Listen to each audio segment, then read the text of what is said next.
Hi guys, नमस्ते सबैजनालाई। नमस्ते। यहाँ चाहिँ मेरो आमा हुनुहुन्छ हो। अन्त म आज तपाईँहरूलाई मेरो मर्निङ टु नाइट रुटिन बताउन गइरहेको छु, जसको विटनेस चाहिँ मेरो आमा हो। त्यसलाई मैले आमालाई पनि अब दिइरहेको। म चाहिँ बिहान 5 बजे उठ्छु।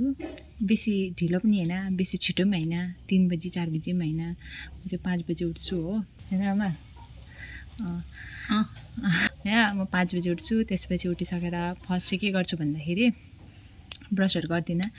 पहिला आँगनझाडु गर्छु। यत्रो ठुलो आँगन छ हो हाम्रो, फेरि आँगनझाडु गर्छौँ। त्यहाँदेखि आमाहरू घर गरेर सुतिरहेको हुन्छ। आमाहरू 6 बजी उठ्छ।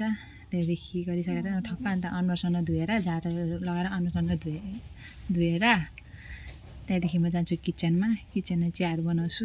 त्यहाँदेखि आमाहरू जस्तो उठ्ने बेला हुन्छ एकदम खाटेमा गएर लगिदिन्छु ट्रेमा 2 कप आपा र आमाको लागि। अहिले आमा त्यति अन्त आमाहरू सुतेको ओछ्यानहरू पठाउँछु, म सुतेको ओछ्यानहरू सबै पठाउँछु। त्यसपछि चाहिँ खाजा बनाउँछु। मतलब हाम्रो चाहिँ अब त्यही नानाले चाहिँ 12 बजीको बनाउँछ, मैले चाहिँ बिहानको बनाउँछ। खाजाहरू मजाले बनाउँछु। त्यहाँदेखि आमाहरू पनि अनुहारसँग धोएर त्यहाँदेखि खाजा खानु आउँछ। त्यहाँदेखि मैले सबै त्यही आपा र आमाहरूलाई खाजा दिन्छ। आपा पनि काममा जान्छ, आमा पनि काममा जान्छ। त्यहाँदेखि फेरि भाँडाहरू सबै जति पनि छ किचन सफादेखिको लिएर सबै गर्छु। त्यहाँदेखि मेरो अरू बाहिरको काम चल्छ हो। त्यही फुलहरू रोपेको छ हो गमलामा, त्यही गमलाहरू सफा गर्छु। त्यहाँदेखि त्यो पानीहरू सबै हाल्छु। खाजाहरू बनिसकेर त्यहाँदेखि जस्तो अब त्यो आमाहरू काम गइसक्छ, त्यहाँदेखि बाख्राको खोरहरू सफा गर्नु पऱ्यो। बाख्रालाई त त्यही चराउनु त अहिले आमा चराउनु त चराउँदैन, त्यही पनि त्यही बाख्रालाई छोड्नुपर्छ। अन्त त्यही हाम्रो फेरि बार बेरेको छैन हो, अन्त बाहिरै बसिराख्नुपर्छ बाख्राहरूलाई उयो गर्नुको लागि। त्यहाँदेखि कुखुराहरूलाई पनि चारोहरू दिन्छ, त्यो बिहानै दिन्छ, मैले भन्नु बिर्सेछु। बिचमा पनि दिँदैन क्या? बिचमा पनि दिन्छ। तपाईँलाई याद रहेछ, यस। कि फेरि गाई पनि राखिरहेछ हो 2टा, किन गाई राख्नु चाहिँ राम्रो अरे नि त। अन्त त्यही गाईको गोबरहरू सोर्छु। त्यहाँदेखि गाईलाई पखा लगाउँछु होइन। त्यो गरिसकेपछि अब त्यही पत्याउनुहोस्, अहिले पत्याउनुहोस् हो भन्छ हो।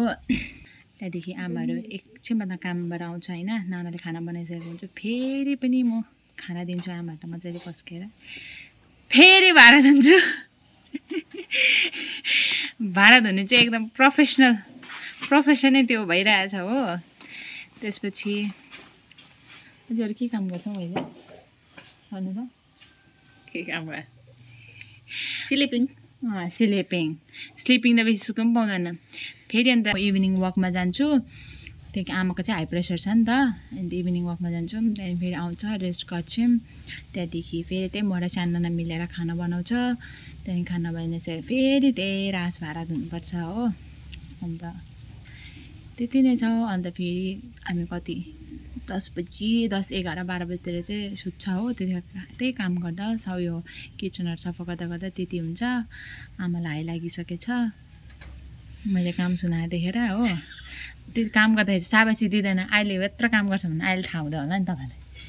हुन्छ मेरो आमाले चाहिँ फेरि काम गरेको देख्दैन कि, अन्त अहिले सुनेर चाहिँ उसलाई हाई काट्नु मन लागिसकेको छ कि, अलिकति साबास छोरी भन्नु छैन हो कि होइन भने त गाइज। आमाहरूले चाहिँ नानीहरूले काम गरेको देख्दैन।